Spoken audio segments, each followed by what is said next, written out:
about to start. We'll talk about code or whatever we'll talk about today. It's about to start, so please hang tight while I check that everything is okay. Sound check, camera check, lights check. How's my hair? Oh, wait, I don't have any hair. Maybe put some pants on and I am good to go. So get ready wherever you are, 'cause this stream is about to start. Get ready wherever you are, 'cause this stream is about to start.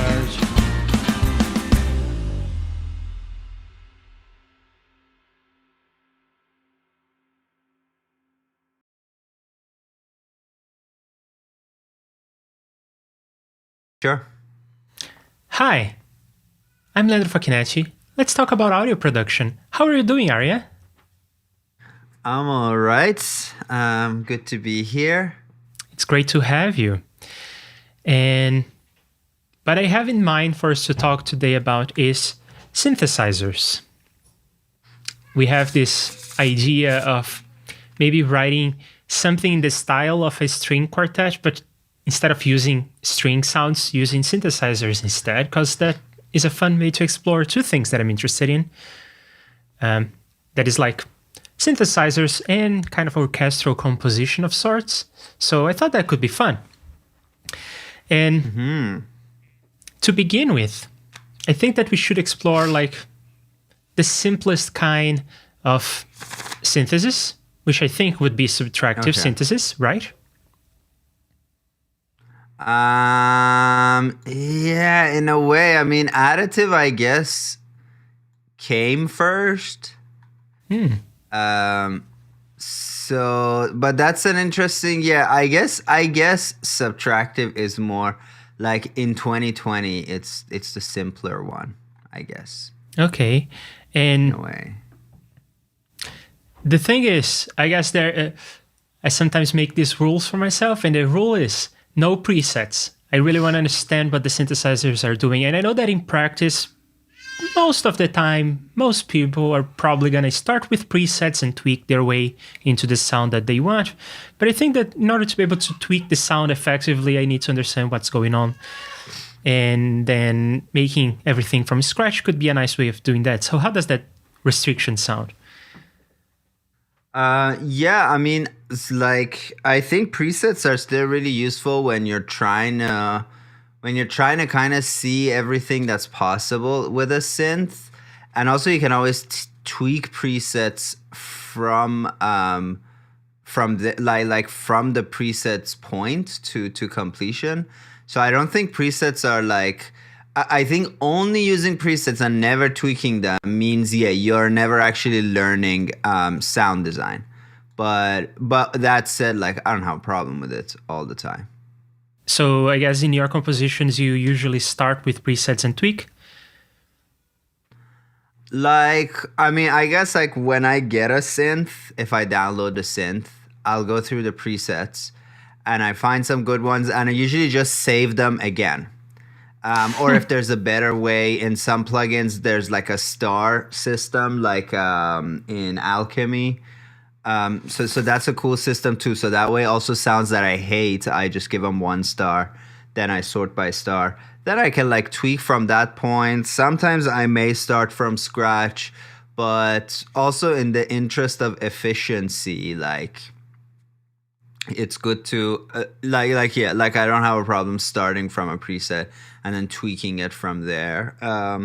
Some presets are super like, I don't know, presets that are really generated, like they're a whole sequencer, possibly with the pitches changing, and it's just such a specific patch. It's like, well, there's not much use for that. Or like you use it and everybody who has the same synth is like, oh, this guy just pulled up the first, it's like doing graphic design using Comic Sans. It's like you could, but don't. So like, but I do like presets, and sometimes they get you kind of Like if I find a preset that gets me like 70% there, good. That's it. Time saved. Yeah. And what synthesizers do you usually go to? I really like Ableton's synthesizer, I should say. So Operator was what I learned on, and Operator is really cool. And I still like, because for years I like made presets on it and kind of gathered a library of stuff. Sometimes I still do use it. I haven't wrote like a synth song in a while, but when I do, I quite often may just link Reaper and Ableton or something like that. I do like Serum a lot. I think it's a good synth, but I also think it's a cool company, and just a cool person who makes them. Yeah, so I really appreciate that bit, and it's very affordable. And it's a wavetable synthesizer, but you can make it be an additive or a subtractive synthesizer if you just use a basic shape and you don't move through. You can have a one shape wavetable, then practically you got yourself a subtractive synth. That said, some subtractive synths would have like 4 or 6 oscillators, meaning like 4 or 6 different shapes that you can mix. This one can't. And then Flow Motion by Waves, I like it. I think it's a cool synth. It's pretty tough to work with. So I use it more for film stuff if I need something really specific. Like I need a sound to ramp up exactly like frame perfect to this moment, and then in that moment something happens. For things like that is good, but like I think for me, I don't know, I find it sometimes unnecessarily complicated.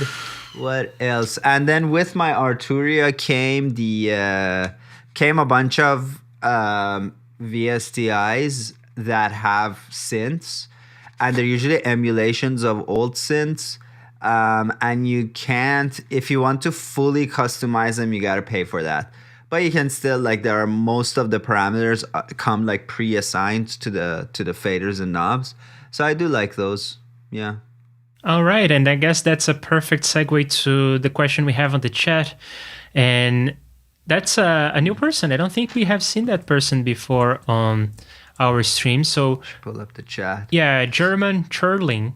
Hello, great to have you here. Aria, do you use hardware synths in sound design or only digital stuff in the box?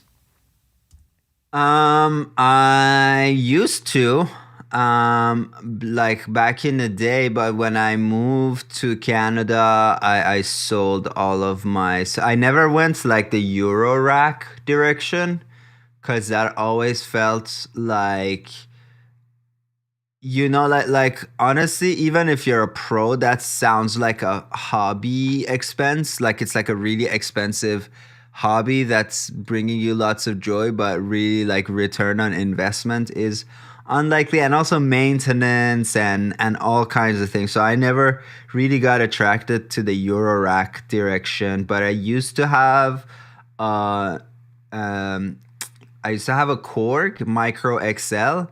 And then I also, with my bandmates, when we were in a studio, we bought a Moog. What do they call it? For some reason, the name in my brain is Mothership, but it's not Mothership. It's Moog Mother something. Isn't it the grandmother? Oh, it's just Mother. Moog Mother. Sorry? Isn't it the grandmother?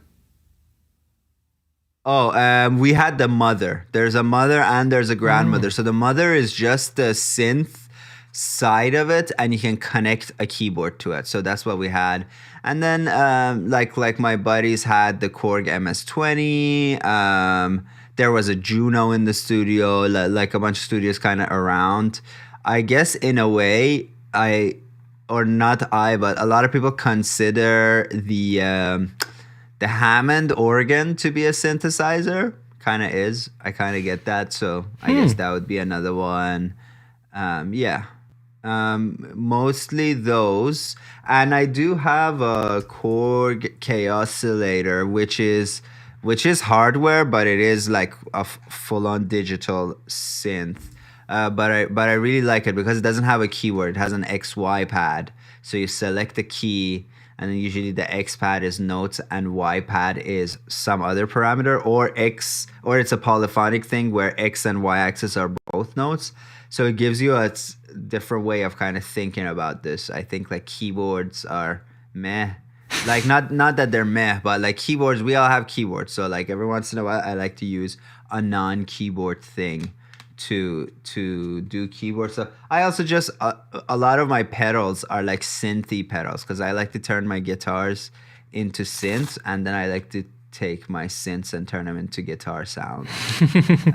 And that way people are like, what's going on? And that's cool. Okay. So German Charlene has unveiled that we do know. He is on Discord under Seawitz. There you go. So. Okay. I think you were on the Skype even yesterday. Yes. Right. So let's get back here to soft synths. You mentioned how you never got into Eurorack. Did you ever play with VCV Rack, which I guess is the usual suspect when people want to get into modular? Yeah. VCV Rack is super fun. I think it's such a good idea, and yeah, I was very excited when it came out. I played with it a lot more when it came out, and then at one point, I kind of ultimately don't consider myself like an amazing synth person. At some point, like electronic music just got ahead of me, and now I listen to stuff. I'm like, I'm no longer. I don't know what's going on anymore. But VCV Rack was really cool, but it is a lot of work. Like all these things. I mean, obviously personal opinion, but like all this stuff, I really enjoy like working with them and just kind of tripping out on sound, but if I'm making a song, I'm probably not reaching for a VCV Rack patch. I'm probably just quickly putting something together. Like I guess the way I composed is more around like some like a little bit texture, but mostly around like notes and harmonies and stuff. So yeah, I very rarely use VCV. I no longer even own it, I think, but I want to get VCV Rack 2 because you can use it as a VST. So that would be cool. Or that is really cool. Yeah.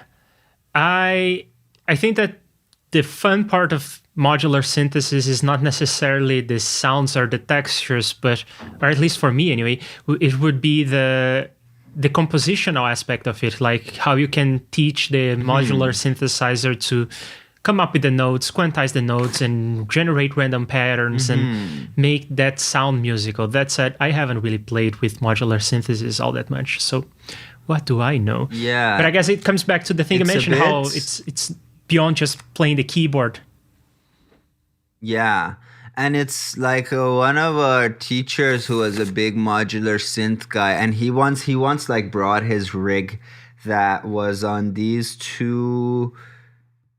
They were like wheeled in on these two vertical things that were basically like he had them mounted on the shell of a big blackboard, you know, those things that can rotate, and then he had like Eurex built into it. It was really cool. He had a lot of stuff, and he was like, when people ask about modular synthesis, he was like, it's kind of like when children go like, oh, like why am I learning trigonometry when in real life am I gonna do trigonometry? And it's like, yes, maybe not often, but also they teach you problem solving, and they teach you like a way of logic and reasoning that you can use beyond like the specific approach to trigonometry. So I think modular synthesis is the same thing, where you learn like routing, you learn to understand that signal flows from a place to another place, that there's different types of signals, that there's different types of like frequencies, like high frequency oscillators and low frequency oscillators. It's really cool to know these things. And then then you get into something like Reaper. You're like, wow, like I can use LFOs for all kinds of things, or all these routing things become super relevant. in like day-to-day application. Yeah, that's what I was gonna say. Besides, I think that your point extends from modular synthesis is going to help you reason about synthesis in general, but synthesis may help you reason about mixing issues may have, or composition techniques that you may want to explore. And then you can apply those concepts to a guitar track. Yeah, absolutely. And yeah, like I always try to get away from the keyboard because the notes in keyboard are non-negotiable, and I want to like not necessarily write like microtonal music, but I do like the whole like take a minor third interval, split it in 4 and move to it that way instead of moving to it in 3 steps. It's microtonality. There you go. It is microtonality. Yeah, I guess like fully microtonal music, when it's like it could sound kind of really like out of tune. And not necessarily like when it comes to harmonies, I think like my brain has been too much acclimatized to like 12-tone equal temperament. So when it's a super dense like harmonic structure, microtones don't sound great to me, but in melodies they do sound great to me. Fair. Unless, of course, you are Jacob Collier. In that case, you can pull off microtonal harmony. Yeah, and he still puts it in the framework of like 12. So he like kind of moves stepwise, but he doesn't really stay too much in like super microtonal things. Or he just has he has a whole section written in like C half sharp, but that's still 12-tone equal temperament with a little bit of extra detuning, you know? Yeah. Right. Okay. So if we want to talk about synthesizers, we need a synthesizer to play with. So for a beginner who wants to get into the simplest stuff and who is not necessarily interested in the presets, because we do want to make things from scratch to learn them. So do you have a recommendation of a synthesizer? So I've heard of it a lot. I've played with it just a little, but Vital, I think, is one that people say is like super like feature wise, you're not gonna be complaining that it's missing anything, and it's free. There's another brand called Tal, Tal. They have I'm not sure if their stuff is free actually. I guess I should look it up, but Tal has like a whole range of stuff where like they have kind of like really advanced looking stuff and really simple looking stuff. Like they have a Juno emulation. That's a great place to start because everything is like clearly outlined and your choices are still relatively limited. Or the Tal Noisemaker. Like it's 2 oscillators, 2 LFOs, a filter section, an envelope. That's it. And that's a good place to start because Serum, like it's got all the bells and whistles, but suddenly it could kind of jump out at you. But even with Serum, like you just go through this, like go through it module by module. It's pretty easy to like ignore all the crazier stuff until you get to the crazier stuff. All right. Okay. I think that maybe we could try this one that you said is a good one and has 2 oscillators and everything is very clearly labeled, and they recently changed the interface to make it modern and it works in M1. So yeah, I think that could be a good one. How about we download that and give it a try? And because it's so self-explanatory, we may not even need the manual, but I will download it anyway. Yeah, I mean, there are like lots of more advanced stuff to it, but like, yeah, like if and like speaking of that, I guess like, you know, ReaSynth is a good sounding synth, but at least for me personally, like when I was learning, I needed to see the wave shapes. I needed to see kind of the routing. I think for somebody with a brain like yours, maybe ReaSynth would be a fine enough choice. With a brain like mine, I don't know if that's a compliment. No, yeah, like you have the engineer brain, and I think ReaSynth is really like an engineer's synth, whereas like for some people, it's like just seeing values may not really like inspire them in any way, or may not really kind of, I don't know, may not be exactly what they want. You know what I mean? Yeah. So I guess ReaSynth could be a good one to talk about some topics. So I already installed the noisemaker, and let me put a track here and give me a moment to route this properly. Speaking of routing, I want to route this to you, Aria. I want to route this to me, and I do want to route this to the stream. There we go. So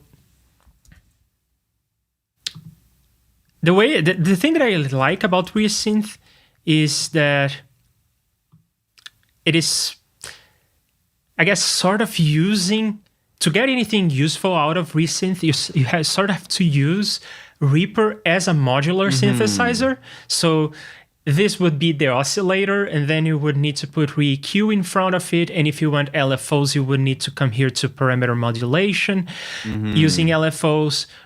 Or if you want something like a filter that is going to change the cutoff frequency as sound comes in, then you can also use parameter modulation, but then triggered by sound. And then you can sort of create crazy stuff with the routing. We mentioned how you can do feedback routing in the stream the other day. So you can route a parent to a child, and the child is going to be routed to the parent automatically. So you can do feedback loops for things like delays and that sort of thing. So I kind of like this approach because it is kind of modular, and it teaches you step by step everything that is going on. And the routing is explicit because you have to do it yourself. So the one thing that I don't like about ReaSynth is that it is not band limited. So it will alias like hell, which may be something that we don't care about. Sometimes I think also, I don't know if I'm right about this. I'm probably wrong about this actually. If you try to change the tuning, does it clip, or does it click or not? That's a good question. I don't know the answer to that. And I should have put my MIDI controller on my desk, but I didn't. So let's take this out of the way and draw some MIDI here.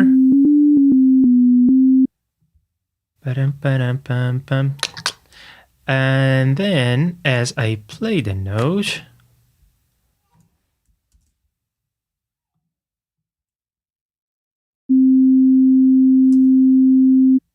okay, notice it's gonna play. What you want me to do is come here and change the tuning. So this would be like the mod wheel, right? Or not the mod wheel, the pitch wheel. Right, the pitch bend. Oh yeah, sorry, yeah. It does not click. Okay, no, it doesn't click.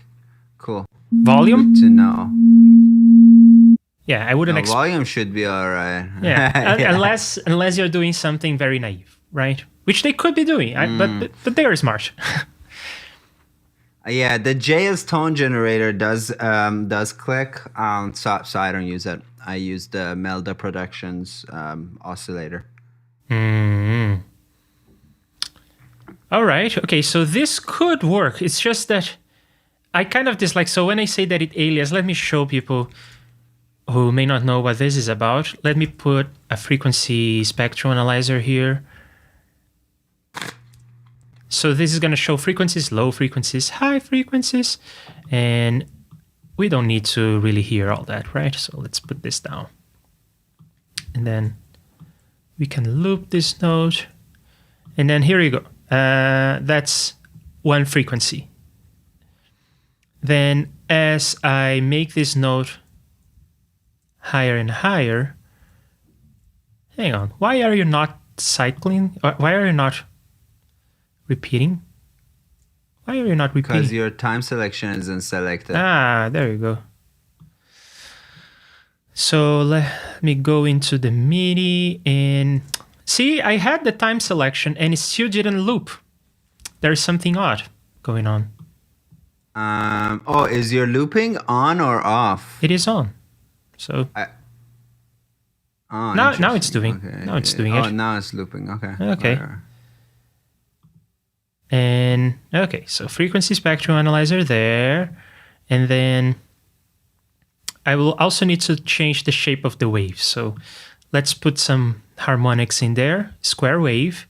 You can sort of start to You can even, instead of moving the MIDI note up, just put throw on the virtual keyboard so you can just click and drag up and down if you want to. Okay, Not yeah, to move the MIDI around. that's a good point.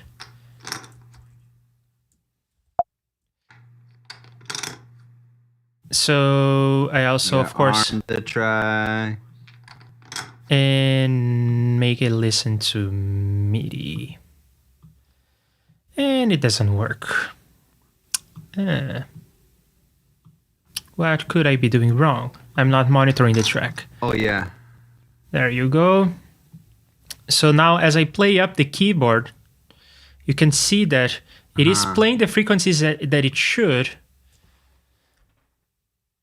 Like over here, it's playing the frequency. So I guess having the MIDI note would be better because I could keep my cursor on the screen and show stuff. But in any case, you can see that there are some harmonics going up. There are some other, I guess, okay. So now you can see one peak at 1 kilohertz, another peak at 3 kilohertz, another peak at 5 kilohertz, and so on and so forth. And that's what we would expect to see. But you can also see, as I go up the scale here, playing higher and higher notes, on this one you can definitely see the issue happening. There is one fundamental frequency at about 3 kilohertz, then it goes up, but then it starts to come back down as other peaks in the middle, and that's aliasing distortion, and it doesn't sound out that good. I mean, let's give this a listen.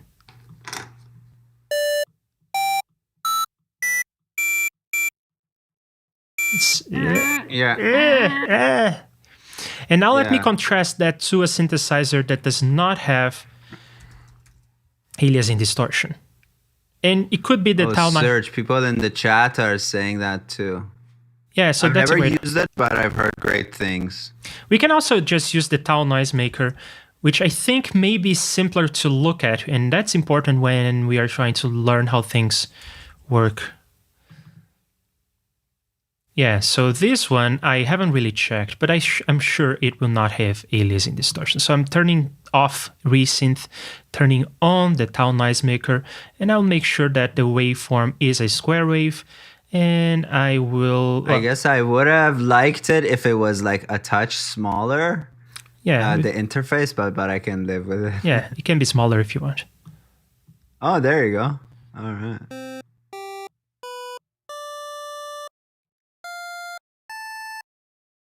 And I can go up. And it never distorts in that weird way. So contrast this.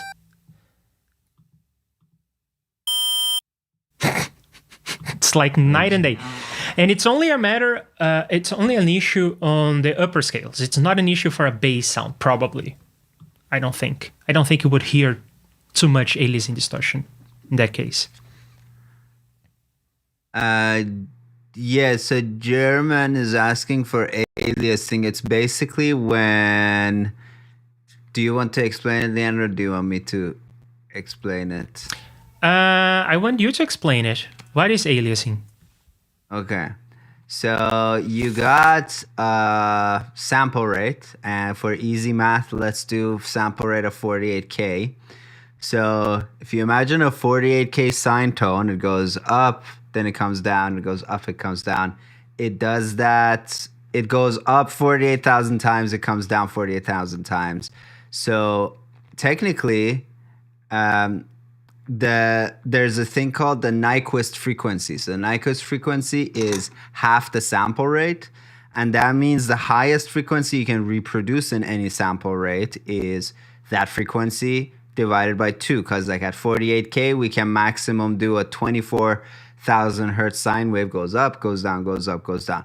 After that, if there's anything higher than that, what happens is you don't have enough samples, and think of each sample Well, each sample is just a number. It's a number, but think of it as a dot on your timeline, and your DAW goes through and kind of draws a line between these dots that you have.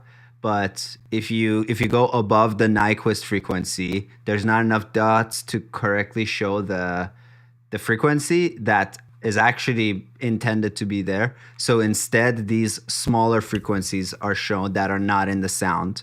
And yeah, that's basically what aliasing is. So with like synths, like with a square wave, you may be playing something at 5K. So the first harmonic is at 10K, the second harmonic is at 20K, third harmonic is at 40K, fourth harmonic is at 80K. And so on. And on a square wave, you only have the even numbers. So some of those frequencies go really high, and then you got to have a measure in place for avoiding aliasing. Otherwise, those aliased higher harmonies get folded down into the audible spectrum, and it may not like mathematically make sense. So in the 5K example, the fourth harmonic is 10, 20, 40. The fifth harmonic is 80K. After 48K, it folds down to, I made the math too tough for myself. but it may basically not come down to a harmonically like pleasant ratio to the fundamental. So it sounds kind of out of tune and kind of weird and all kinds of noisy. Yeah. Good explanation.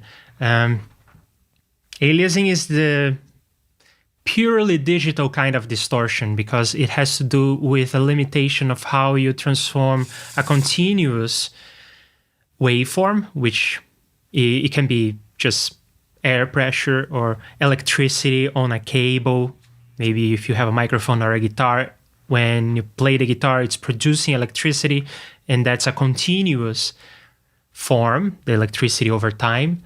You're turning that into, well, digital information. So you're sampling that waveform. And as you do the sampling, you may misrepresent frequencies that are above a certain frequency. So if a frequency is too high, it will be misrepresented as a lower frequency that has little to do with the original one. It's an alias, goes by a different name, and it doesn't respond the same. So I quite like Bo's explanation. In audio, what happens once you hit the upper frequency limit, you get weird non-musical tones. That's it, really. Yeah. PDP says you need to make a song together and come away from the theory for an episode. Okay, yeah, we are making songs. Interesting, fun. Yeah, last week we made a song. And we are going to make a song too. We are going to talk about the synthesizers and how to make some good enough sounds, and then we'll talk about composition. So, yeah. And we have made an acoustic song before. We are going to make more songs. Yeah, Surge is great, and Synth 1, I couldn't get it to work very well in Reaper. The user interface didn't render properly. It rendered like super small in the corner, and then it would have to like a map where the buttons should be. It didn't load well. I don't know. Oh yeah, that happens with some really older like synths. Yeah, it has happened to me with Synth 1, and it has happened to me with the reverbs by Dragonfly Reverbs. I think that's the name. Same issue. Never heard. I don't know what that's about, but happened to me. All right. I think like their interfaces are essentially just like a PNG, right? So that PNG used to be big enough when screens were smaller, and now it keeps getting smaller and smaller. Yeah, it may have to do with higher definition displays. That's right. Yeah.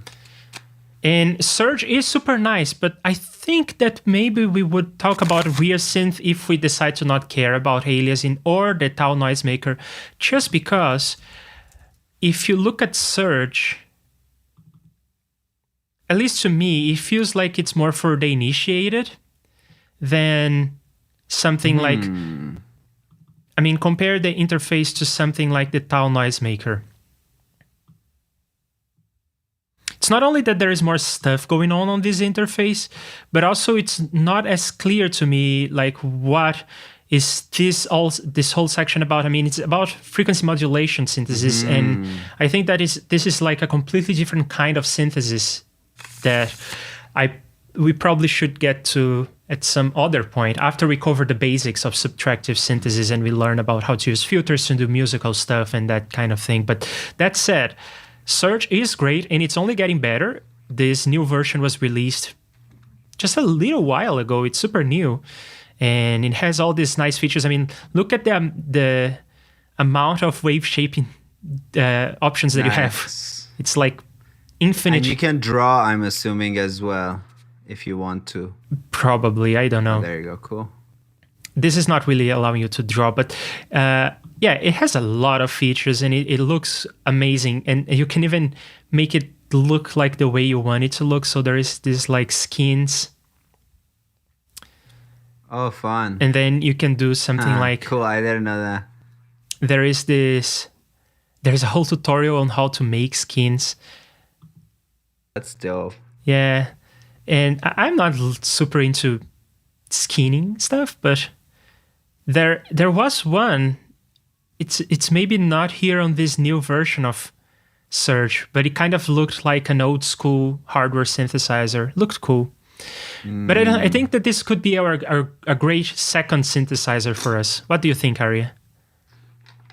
Yeah, I've never used Surge, but I should probably. And yeah, like, I mean, once you know a couple of synths, it's really easy to transition. You just gotta find out, like, you just look at the interface and you may have, like, maybe in one synth you drag to assign an LFO to a thing, and in another synth it's in a submenu, but they're all the same. Like, they all have, like, the same components with extra bells and whistles. But once you know one, it's kind of like a mixer. Like, once you know one channel, you know them all. And once you know one mixer, you know them all. So synths are the same.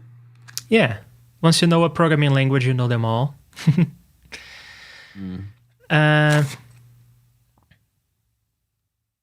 Okay. Oh, we have more Swedish conversation here. Swedish stuff happening. Aliasing also happens, I find it interesting, aliasing also happens visually. So if you have a camera, and I guess that's the canonical example, if you have a camera pointing at a wheel spinning, like maybe the wheel of a car, you will see it moving as it should, as it does in reality. Then you start to see it kind of slowing down and stopping when you know that the car is not slowing down, and then you start seeing it rotating backwards, and then you start, if the car is speeding up, and then you start to see, if the car continues speeding up, you start to see it slowing down again and moving forward again, and then slowing down and moving backward again. And the same thing happens with sound. If you go to higher and higher frequencies and then you sample that naively and you do the aliasing distortion that we are talking about, you see the harmonics and the frequencies just going up, the frequency spectrum, then coming back down, then reflecting, come back up. What's funny about the wheel example is that I also see that in real life without a camera with my eyes. If I'm looking at a thing spinning and it gets too fast, after a while, it starts going backwards. But I guess there is a like upper limit to our brain frame per second processing as well. Yeah, that's why, like, we see the wings of a hummingbird in place, but in reality they're going so fast. Yeah, our eyes, we tend to think that our eyes work like cameras because cameras have a mental model that is kind of easy to get into. It's just like a lens and then some sensitive material, but our eyes don't really work like that. For instance, if you have, I think that the best example for this is like a fan. So it's spinning. And then if you look away and then you quickly glance at it, for a split second, you see the blades stopping mid-air. Yeah. You will be able to see that. It's called a saccade. And that's how our eyes work. We are always moving the focus of our eyes. And when we do that movement, we can sort of get a hold of the picture and then it blurs. And that's why if you stay looking at a fixed point for a while, it kind of starts to blur. So ROI eyes don't exactly work like a camera, so it doesn't really make sense to talk about what is the frame rate of the eyes. It's a good analogy, but it doesn't really work like that. And it seems like I was just repeating what Bo was explaining, the wheels rolling backwards thing. What's funny is why does this have? This is getting super unrelated. But you know when somebody's wearing a striped shirt, why is it that when you look at it after a while it goes whoop, whoop, whoop, whoop, whoop? Do you mean the moire effect? Moire effect? Yeah, I think so. Yeah. Yeah. Something like this? Yeah. I don't think that this is exactly aliasing. No, I don't think it's aliasing. Yeah, it's like a brain weirdness. Ah, there you go. So it has aliasing in the Wikipedia article for it. Cool. Okay. Aliasing and sampling of time-varying signals, which is exactly what we work on. Time-varying signal in the case is a sound, but it varies over time, also belongs to this moire paradigm. So there you go.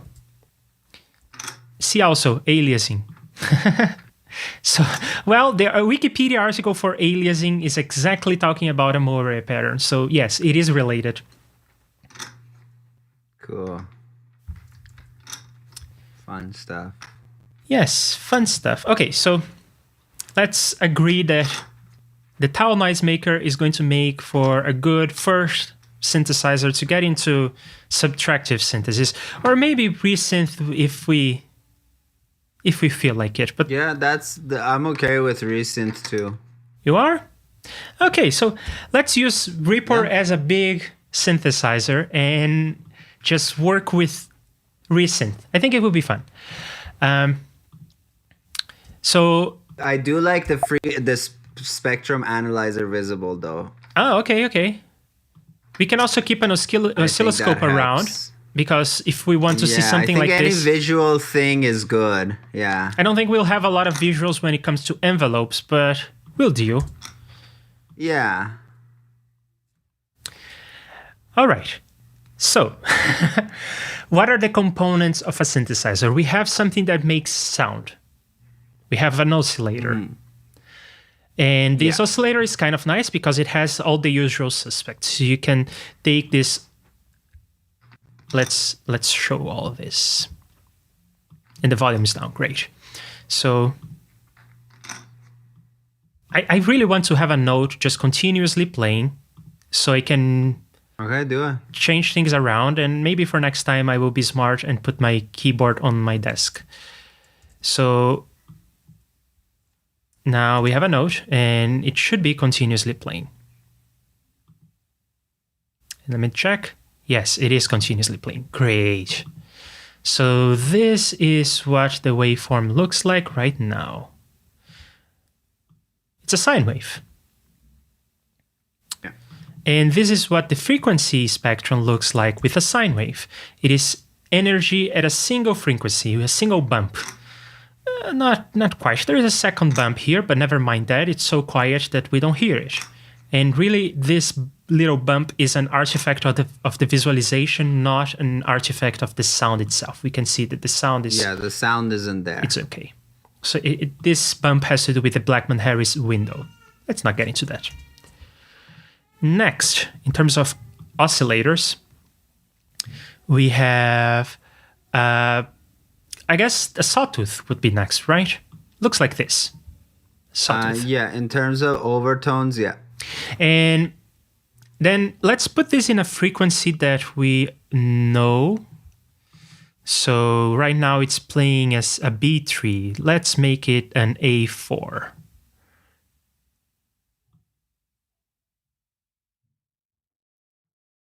Because an A4 is 440 hertz, right? Got this one in the back, right? Yes.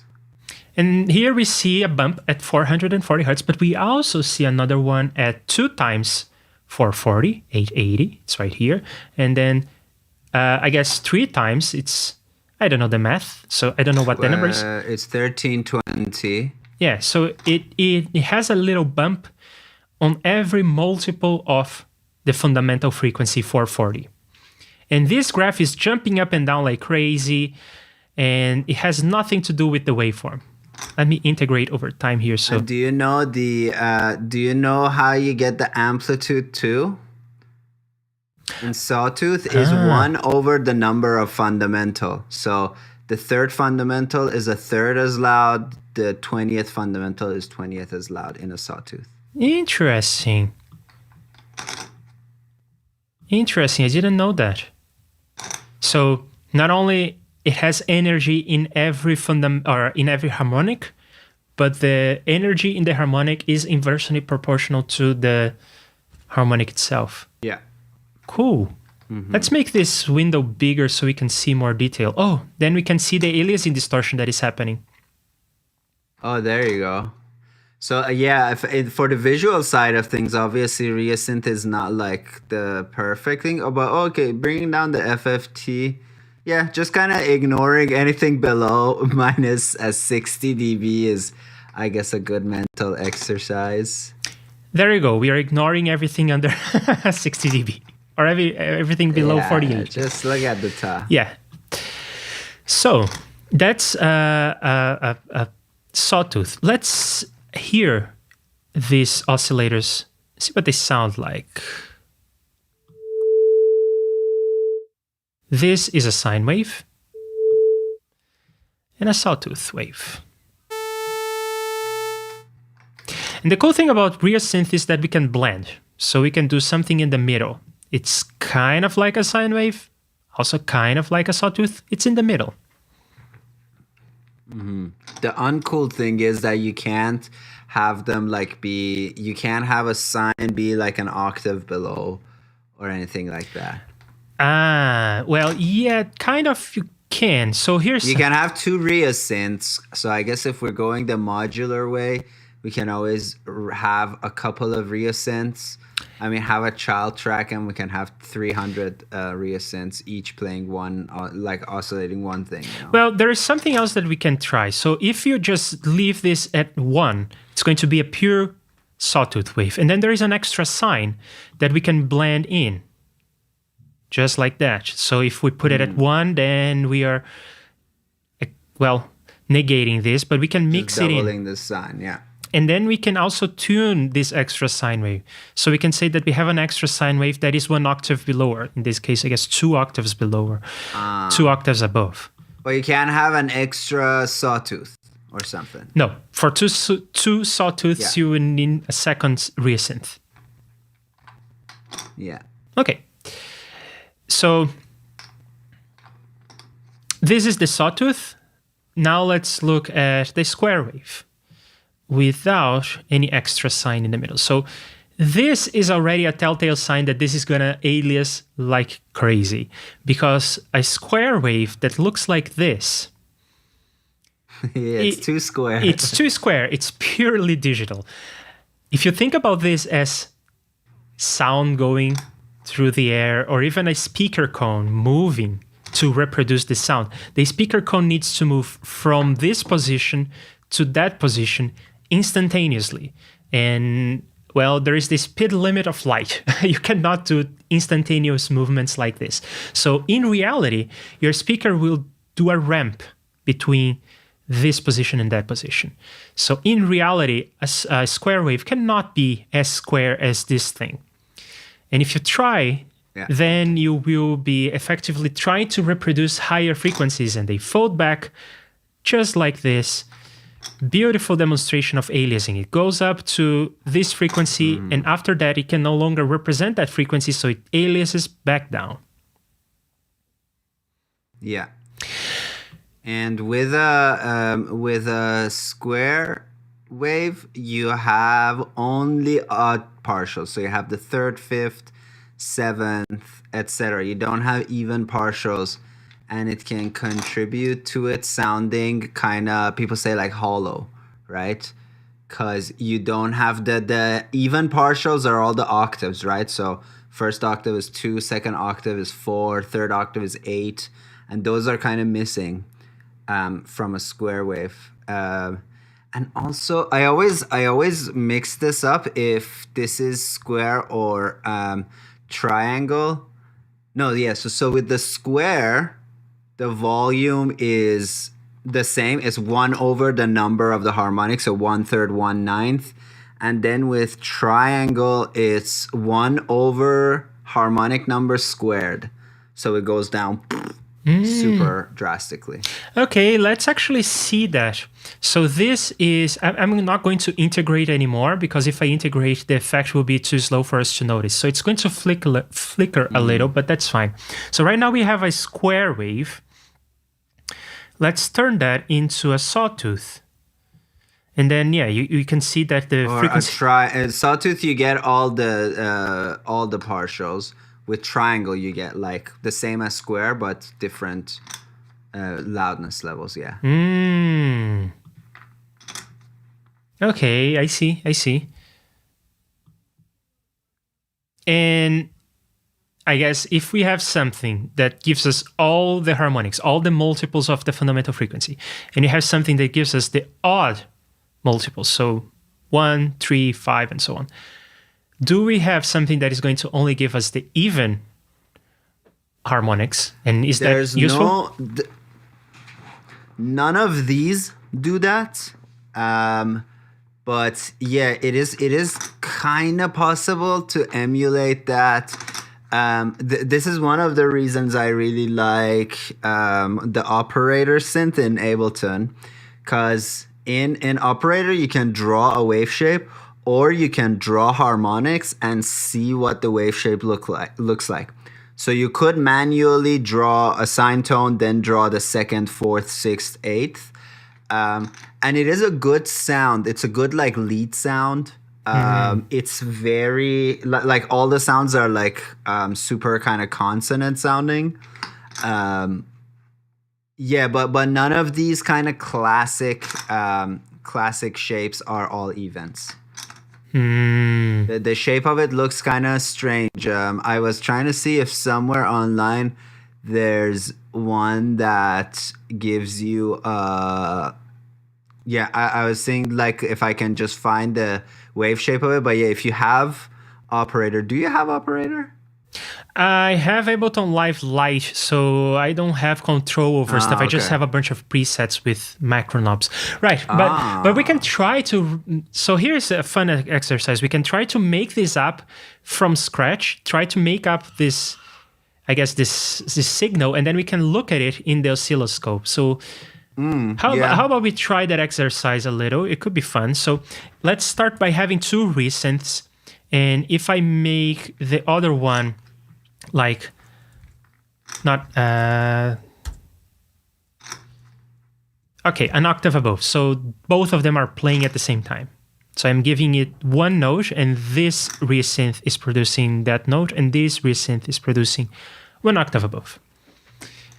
So if on this one I have a square, not a square, if on this one I have a sawtooth, I will have energy in all frequencies. And if on the other one I have a square wave, then I have more energy on the odd multiples. What I want is, I guess, to inverse that, right? To make that work. So what I can do is give this another track.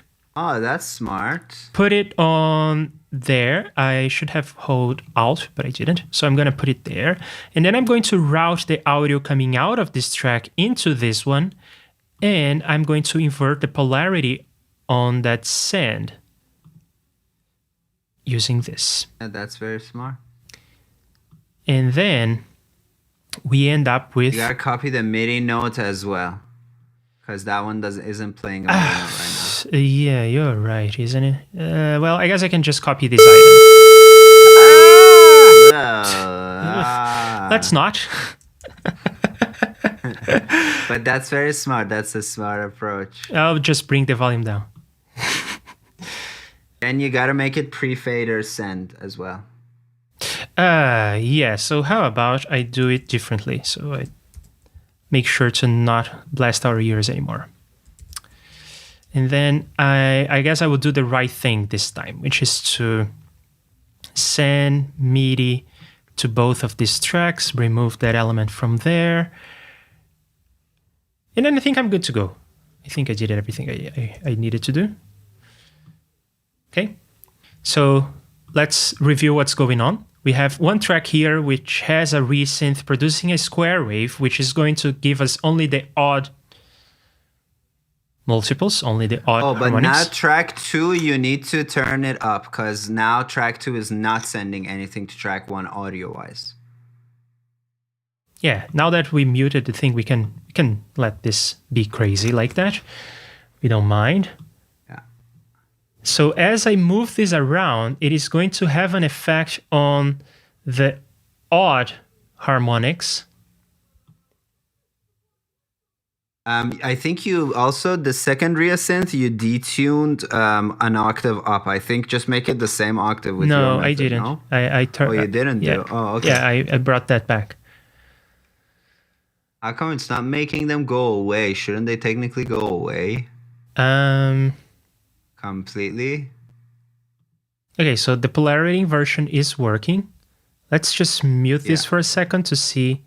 Okay, something odd is happening.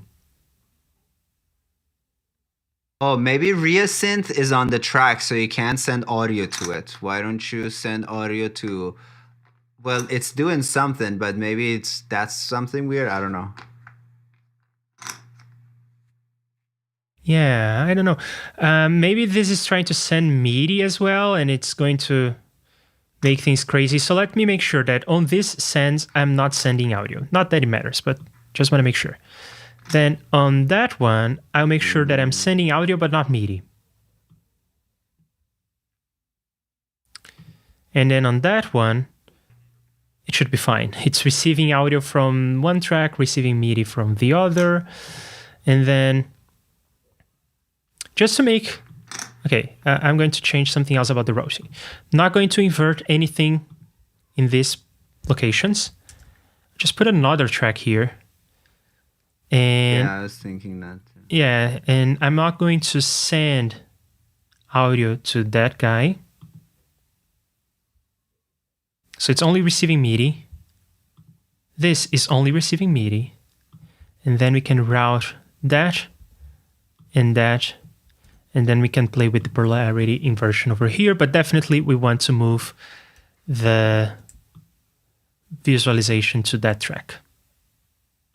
So now we have a synth with just the Sawtooth, a synth with the square. They're both going here.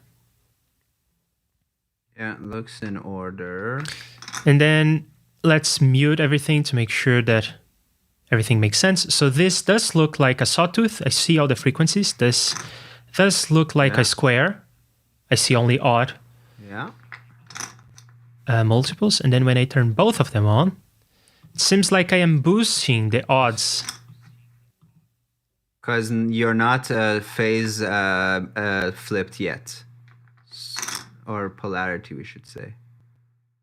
Doesn't make them fully go away, and that's very odd. It actually makes a random assortment of them kind of move in a very weird way. Like kind of further up around the 5K range, you see how that's moving? So could that be just accumulation of so much like aliased shit? I'm not sure. It could be. Another thing that springs to mind is the oscillators need to be in phase for that to work, right? But would they not be if they just both start at the same time? Well, I don't think that resynth is going to make any guarantees in terms of the phase of these oscillators. Okay. I guess print them to audio, and manually we can put them to sync. Okay, I can do that. All of this is to hear even harmonics in. Well, this is to learn about synthesis, right? Yeah. So I guess that's what we are doing. We are learning about synthesis. Yeah. So I'm going to record I'm the super output. invested. I hope people are appreciating it too. I guess that's the engineer in me. Yeah. Okay, now I'm recording the output, so I can just hit Input record. in this case, I think doesn't matter. Yeah, if you're recording output. Okay, so let's just... Well, unless that input is active, but I don't think. Okay, so now we have stuff. And I can stop recording this, and let's zoom all the way in. Oh, look at that. Yeah, they are in phase. Yeah. So, yeah, who knows? I don't know. This should be producing. Well, I guess now let's try it, because I don't know. Let's try once again and see if anything changes. Okay. I am going to turn off all the effects, not send MIDI anymore. Now we are working with just the raw shapes. Oh, you know how I mentioned before that that beautiful square looking wave was a lie? In the waveform here, we can see the lie. Level. You can see the speaker cone having to do the travel. And that is... Can't teleport. Yeah, that is the reality of the physics of the world. See? It's a big, big overshoot.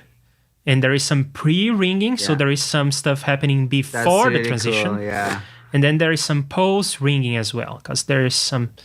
So the speaker's cone is like preparing to make a big jump, and then it makes the big jump, and then it has to rebound from that big jump.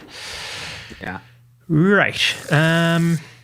So with just audio, I will loop this section. Oh, this is too short.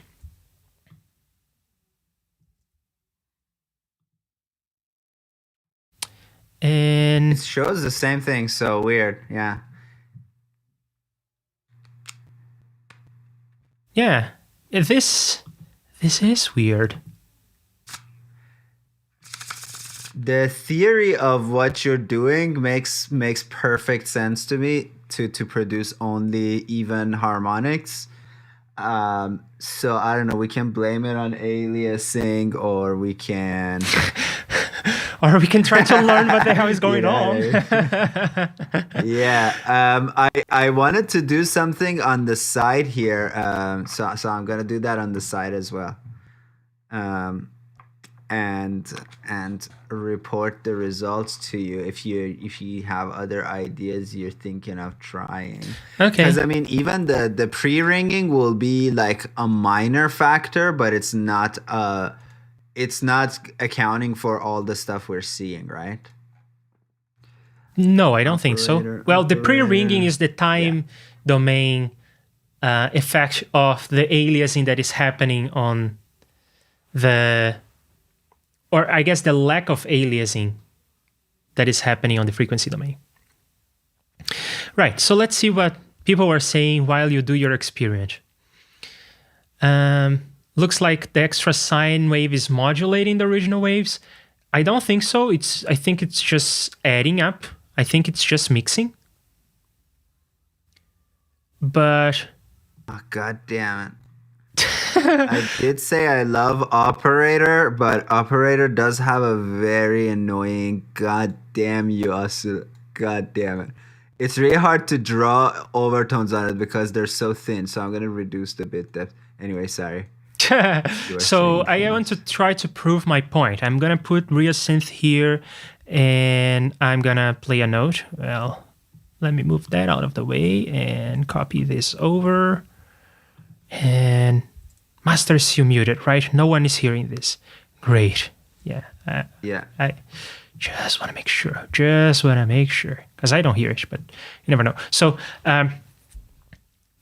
if a sine wave is modulating the other, then this bump is going to move around. That's frequency modulation, right? That's like how you transmit radio signals. So if the two are modulating, they're being multiplied by one another. So the extra sine wave would be multiplying the original sine wave, and this is going to move around. If I am right, the two are mixing, so they're not being multiplied by one another, they're being added together. And in that case, we are going to start to see a second bump that is 1 octave above.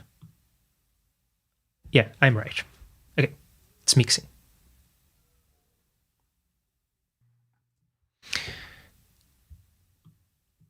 And now that Arya is doing his experiment, I sort of want to do mine. So I want to show how frequency modulation works. Since we are talking about synthesis, FM synthesis is a big thing. We'll get to that at some point, but we are taking tangents, so let's do this. So what I want for this experiment is I want to have one resynth. Well, I want to have two resynths. And I want them to be 1 octave apart, just like this, okay? But I'm gonna change the routing of this. This is gonna be fun. So now I'll have 4 tracks and 4 channels, and the outputs of the second resynth are going to track to channels 3 and 4. So now we no longer see that here because this is only plotting channels 1 and 2. This is a stereo spectral analyzer. Now in the middle here, I'm going to come up with a new JS effects. I'm going to call this Liafac FM JS effects. I'm going to drop it right here in the middle. And this is going to take... Oh, I know where you're going with this. Cool. So this is going to take... On every sample, this is going to take the left channel and multiply by the third channel. And this is going to take the right channel and multiply by the fourth channel. Fourth channel is channel 3 because we start counting at 0 in code, right? So now that I save this, this is doing modulation. It's multiplying a wave shape by the other. And then, oh, would you look at that? I am wrong. No, I think you just gotta then say that both 1, 2, and 3, 4 are now, you gotta mix them down to back to 1, 2, no? In your JSFX. You're multiplying them, but are you sending them back out through 1 and 2, or SPL 0 and SPL 1? Yes. You know what I mean? Yeah. Where are you doing that? Well, I'm using times equals, so this is changing the value of SPL 0. I know, but I'm saying like on your JSFX right now it says 4 in, 4 out. Okay, so the 4 ins are taking all channels, but the 4 outs, shouldn't they be summed back to 2 channels? No, these 2 channels are being ignored by the spectral analyzer. Channels 3 and 4 are not even looked at. I mean, I can prove that by going over the code of the spectral analyzer, and we'll see that it only has pins for left and right. Yeah. So the fun thing is that this is not doing what I was expecting. You're multiplying the 2 signals. That is what frequency modulation is. It is. But yeah, you see how they, so... Oh, so it is doing the right thing, and then there is some weirdness going on over here. This big bump here indicates sort of a DC offset. It seems to me. So yeah, no, okay, what I was doing... So never mind this big bump here, okay? I'll just put my window on top of it. And then I did frequency modulation. I proved my point, okay? If the 2 waves are being multiplied instead of added together, they move just like this. While if I go here and turn this into addition, which is my point, they are mixing together, so this becomes addition. And I save that and move this around. It's just a louder thing here. No, these are 2 waves, 2 separate waves. Yeah. instead of one wave that is moving around. Frequency modulation in a nutshell. So that's the theory behind FM synthesis. And you just take that to a crazy place and it becomes musical. Right. So I guess I finished my experiment too. If you want to check it out. Okay, so I think that this explains what I was going for, right? Let's finish what I have here on the chat, and then we'll talk about your experiment, if that's okay. Okay, so Christian had to leave. Yeah. We'll check Tau Noisemaker. Are the oscillators retriggering? Well, we looked at the waveform, so that was not the problem. And hey, Fochis. And did I say hello to Bo? Hello, Bo. Kind of late, but... Yesterday, I bought Bitwig Studio 16 track and made a live stream in order to learn how to use it. It's pretty fun. Why?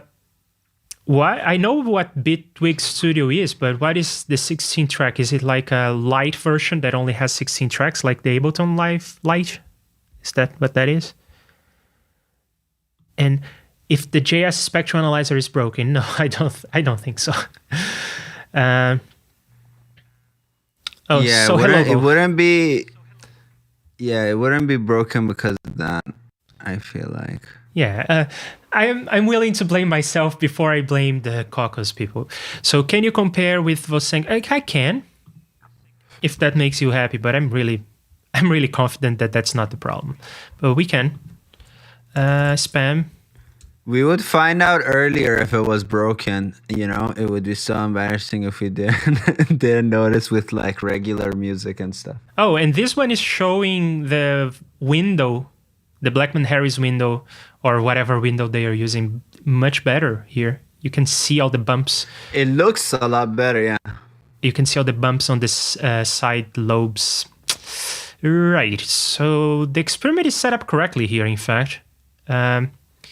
It is playing this Sawtooth with all the harmonics and a square. Sorry. And a square with only the odd harmonics. This one is polarity inverted. They are both being routed into there. And the result of this is the same as that, just maybe nicer looking because it's integrated over time and it's drawing curves instead of lines between the points, but yeah, the result is pretty much the same. And I probably should bring down the volume on this because it's clipping, so this is not even showing the whole thing. Bring it down even further.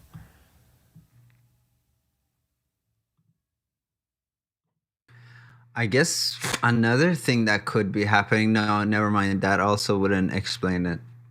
Well, one thing we could do, since we are suspecting that the phase could be the issue, I'm going to remove span. One thing that we could do is just play with the phase, right? So I'm going to turn off snapping and move this item around. Or, yeah, okay. And it seems like phase has very little effect on what happens. It has some, but not... I actually like now have another interesting I guess discovery, which is, so your idea I'm fully behind, which is, yes, Sawtooth plus phase shifted square wave makes a wave shape where all the, what do you call it? Like all the... Oh, hang on. So you want me to share harmonics. this? You want me to change the scene, right? So that you can show your Ableton Live. Change it so I'm full screen, yeah. Okay, give me 1 second. I gotta press buttons over here. Oh no, I pressed the wrong buttons over here. Okay, pressing other buttons over here. And then on this one, take out this screen, make you full screen, and let's move myself to the corner. There you go, Arya. Yeah. So this is operator, and I was saying in operator you can like draw stuff, and then you can see the change to the wave shape there. So with what you said, which is, I was thinking about this too, which is, yeah, if you mix a sawtooth and a phase inverted square, then you should get a wave shape where all the even harmonics are playing. Now, so I thought the shape would reflect that too. The shape will basically be a square where a triangle is kind of going through it. But this is what the shape looks like, and it's a bit like maybe imperfect because the levels that I've set, like you see, I'm at minus 565 instead of minus 6 dB, and here I'm at minus 11.3 just because I was doing it quickly. But yeah, this is the resulting shape, and I'm hoping you're hearing this. You're hearing that? Yes, we are hearing that. So this is what all even harmonics sound like, and you see how it sounds like it's not as much as a sine tone, but it has a very kind of just consonant with not too much like rough edges character to it. So it makes a really good lead sound. Because it's not like a boring old sine tone, but it's also not like a huge wave that's like really kind of coming through all over the place in the mix, which I guess is actually a prime example of something that's not good for a lead. So maybe for a chord thing. Oh, that does sound good. It's very Hammondy and stuff. And of course, you can in operator, you can have more. You can have up to 64 harmonics. I just drew the 16 harmonic version of this. But yeah, this is why I like operator. And look at this. The waveform changes. Wow. Okay, now that you made this, and that was very interesting, I kind of want to see what the shape of the wave is on our little crazy experiment. So let's switch back to bam, this. And if you want, you can Sum switch them back together, eh? Yeah, just want to look at the waveform, right? So let's loop this, and we are looking at the frequency. How about we switch that around and look at the waveform? So that is more like the thing you had in mind, right? Where I guess I at this point put them out of phase. So let me put them back in phase.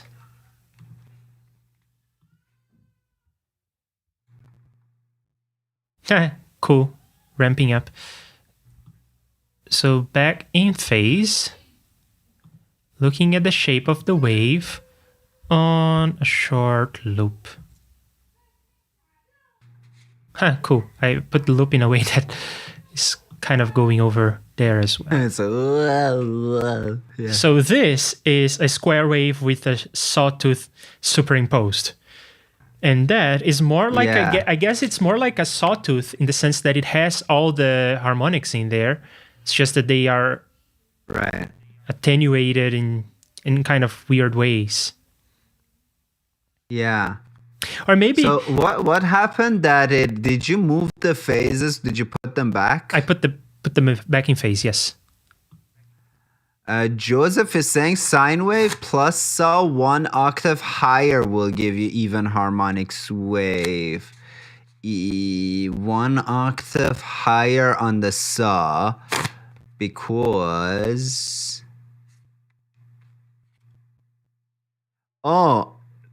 the first, that's right, you got the 3rd, 5th, 7th, 9th, then with sawtooth you have all of them. So if we shift that 1 octave, then the fundamental is at where the 2nd harmonic is. And then again, you are right, Joseph. Because what we're doing without 1 octave higher, we're actually canceling out the first partial, which is the fundamental. That said, it still won't make sense. I was expecting that to happen. I was expecting this to go down, and then I was going to say, we need another sine wave here, or we need fundamental. Yeah, but it didn't go away. Yeah, in fact, it was bigger. Yeah, so something else is happening on top of what Joseph is saying. Something else is happening with, because the theory of what you're saying. Would you look at that? It had to do with the volume. Check this out. Oh, but at one point you were at both unison, weren't you? Oh, there we go. There you go. We got the effect we wanted. We were able to produce just Cool. even harmonics. And of course, I also bumped down the fundamental is missing. But whatever, yeah. just put another sine wave there or bump the frequency up. So yeah, it has to do with mixing. If you mix it too loud, okay, there we go. Then it doesn't work again. I thought at one point both of them were at unity gain. Yeah, but you don't want them to be at the same loudness. No, you want one of them to be significantly lower, 6 dB lower, about 7 dB lower, and then it works. Okay, we did it. Let's hear this. I'll make sure that this is super quiet though, because it's clipping like crazy. Do the 1 octave thing so that we get the fundamental back, because this now just sounds like an octave higher Sawtooth, because it's all partials. Or sorry, not Sawtooth, triangle. Okay, so I guess I can at this point remove this and bring this back. And let me just make sure that master is still muted.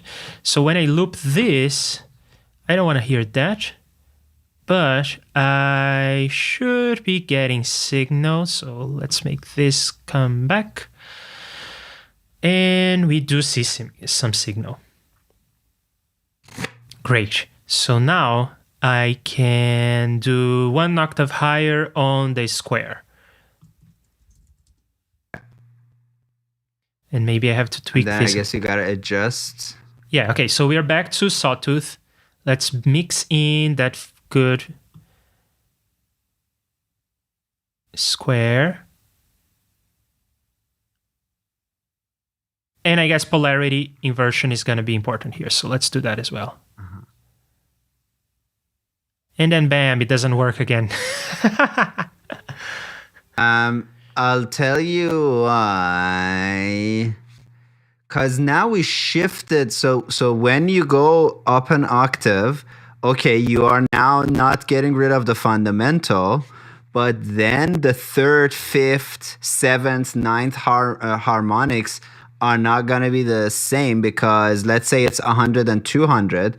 The 3rd harmonic of 200 is 600, or the 4th harmonic, let's say, is, do you know what I mean? Like with 100, you have some odd numbers, which you'll never get. You'll never get 700 from a 200 square wave. So some of the fundamentals aren't washing out. So the solution is actually not 1 octave higher. It's to add in, it's to have them at the same and then add in a fundamental sine tone. Yeah, that's what I was going to do, but I'm not able to reproduce the thing that we just did with the MIDI. I need the audio for whatever reason.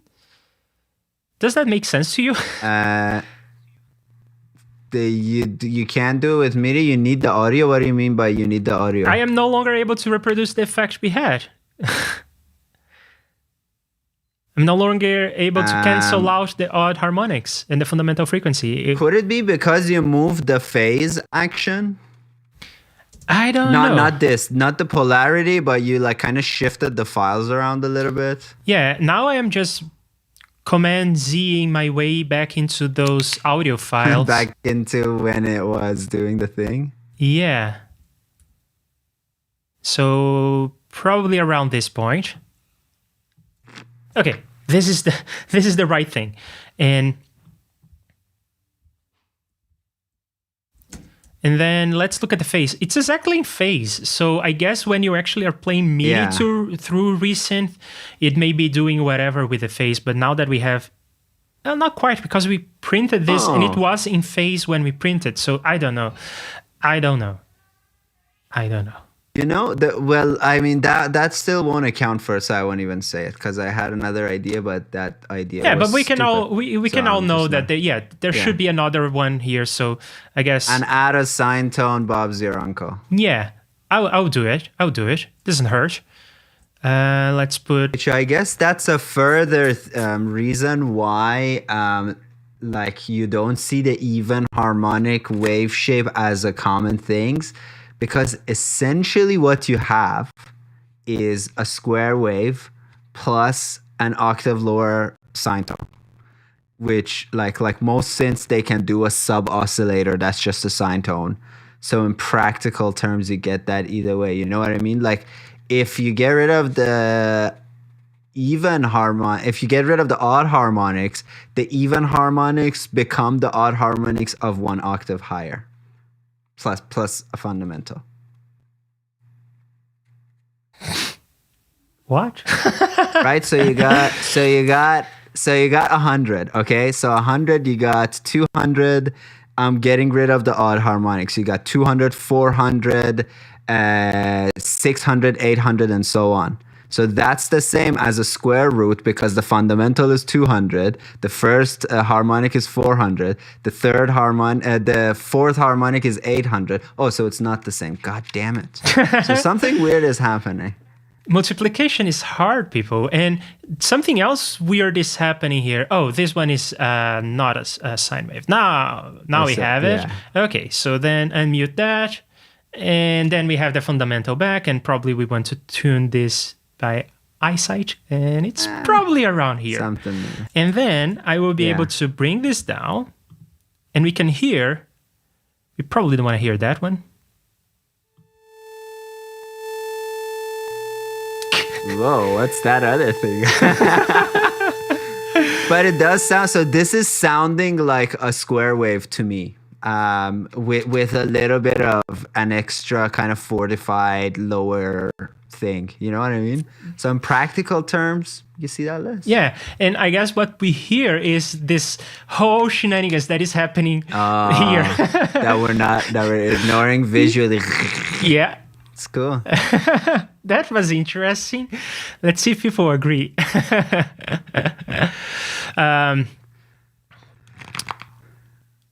Okay, so yeah, the Bitwig 16. People are talking about other stuff. Leandro, what plugin are you using for noise reduction in OBS? I'm not using a plugin in OBS. I'm doing it in Reaper, and I have a separate Reaper instance for mixing. But I'm using the Burton noise reduction thing, Burton denoiser. Oh, and they have a new plugin, Stereo Imager, that works by extracting the phantom center. That's new. Oh. Yeah, really love these plugins. The denoiser is on my microphone right now, and this is something that I use when testing plugins out. Super cool. Haven't used this one, but I trust that it's good too. Air shelf. It's an exciter. So here's my question. No, never mind. That question was also stupid. Sometimes I just need to think of the question, and that's all it takes for me to be like, oh yeah. No. Oh, and now we also need to look at, besides looking at the frequency of the thing, which we already proved does the right thing, let's look at the shape of the waveform, because it should look like what you had in Operator. And this is retriggering like crazy, but does it look like the thing you have? I think it does, minus the aliasing that is, or this big jump. Yeah, like minus the sharpness of the thing. Yes, it's rather, and I guess this is full resolution. Mine is only, I just did up to 16 harmonics. I didn't go all the way because it would take too long, and I also like the ratios didn't set exact because it would take too long. But the overall outline of the shape. Why is this really retriggering like crazy? I wonder. Okay, it works well in descent mode, so it's retriggering only on descent. Okay, so this is more or less the shape you had. And the correct thing, so to speak, is on these waveforms that we are using, is to have them band limited to begin with. So we would need to have a different oscillator that is not resynth, something like Surge or the Tau Noisemaker, that is band limited, and that would give us the smooth shape you had on Operator. Cool experiment. And someone says, yo, to which I answer, yo. Ableton making more sense with push 2, especially file browsing. I'll be honest, I had a push, good. And I sold it. I didn't really use it. Didn't like it that much. I don't know. Hi, sine wave plus Sawtooth. Okay, we already addressed that. You had it working with the MIDI. Oh, I did? All right, and now I'm using the waveforms and it worked. You're not getting MIDI note, start with a loop. That's all right, because Reaper is smart enough to I don't know the name of this feature, but like to pick up notes that are in the middle and it plays. MIDI chase. That's the name I was going for. Yes, MIDI chase. It does that. And you don't even have a setting to turn that off, I don't think, which is unusual for No, there is. Okay. You do have a setting. It's an action. I don't know if there's a preference in there. That's why. Oh, I was gonna tell you. I was gonna bring this up to you. Remember how you were telling me you went through the preferences and you went through the top menus? But the trick is you got to go through the action list because all the things you see in preferences, or like 99% of them, are there, plus everything you see in the top bar, plus some extra stuff that's not anywhere else. And that's the problem. Plus it's just too much.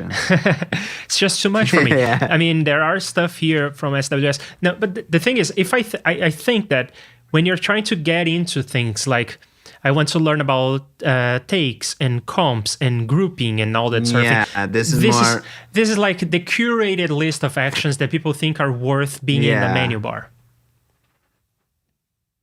Yeah. Right. Okay, that was a fun experiment, but it was mostly pointless. So besides just... We want to see an even harmonics. And now we did.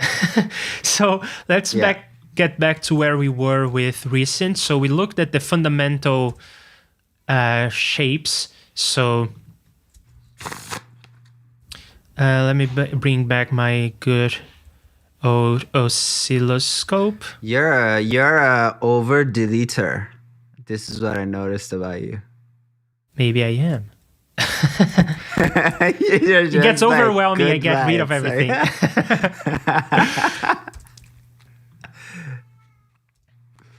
So now we have, we should look at the triangle. Let's bring this some octaves down. Yeah. So triangle is square, but the amplitude of the harmonics go down by the square root of the number of the partial. So the third harmonic is a ninth as loud, and the fifth harmonic is 25 times quieter. And by the time you get to the 11th harmonic, good luck hearing that. Interesting. So now you can see my voice going through this. Let's do that. And then I can do this. And that's a triangle. All right. The wave shape does not lie. Let's retrigger on ascend. Great looking stuff. And here on the spectral analyzer, I think I see what you mean. Let's do a square and triangle to see that. I think you need your MIDI clip again. Maybe. I mean, again, check that the master is muted. And then MIDI clip, click on the thing, get out of the way. MIDI note, and we are in business. Get out of the way, loop this section.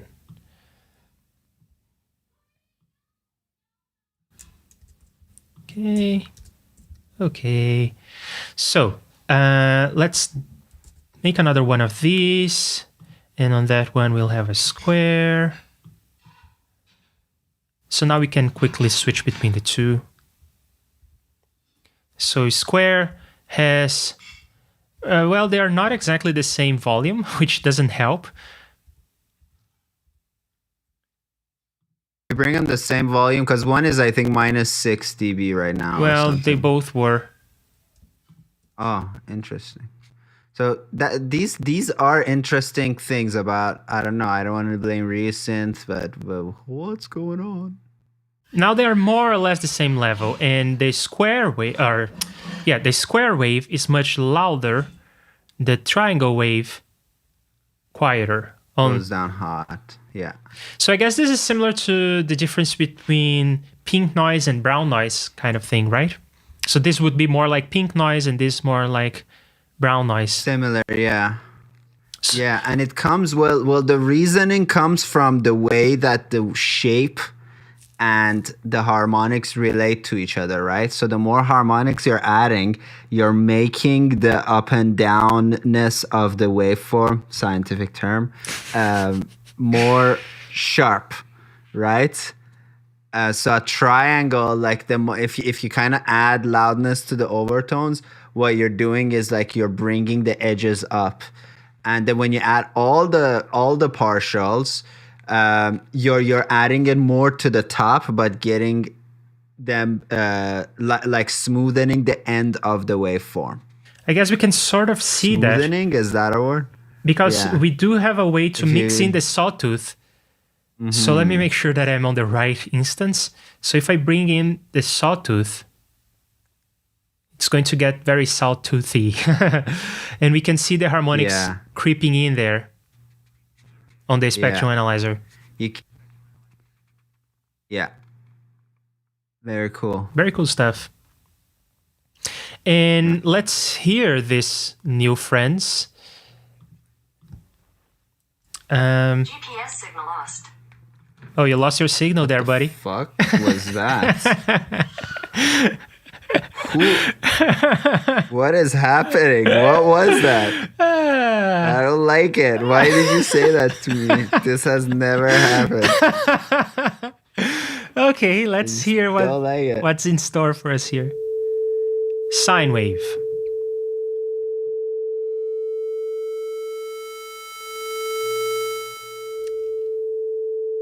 Loud stuff.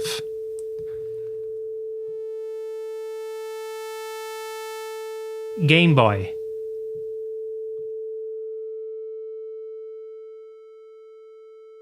Barely a difference.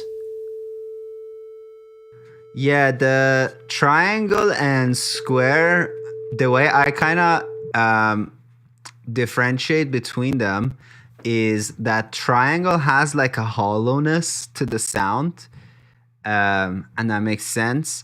And then the square is just a slightly more like aggressive version of that has a more like it's hollow at near the fundamental, but there's a shrillness up above because you continue to hear the overtones for longer.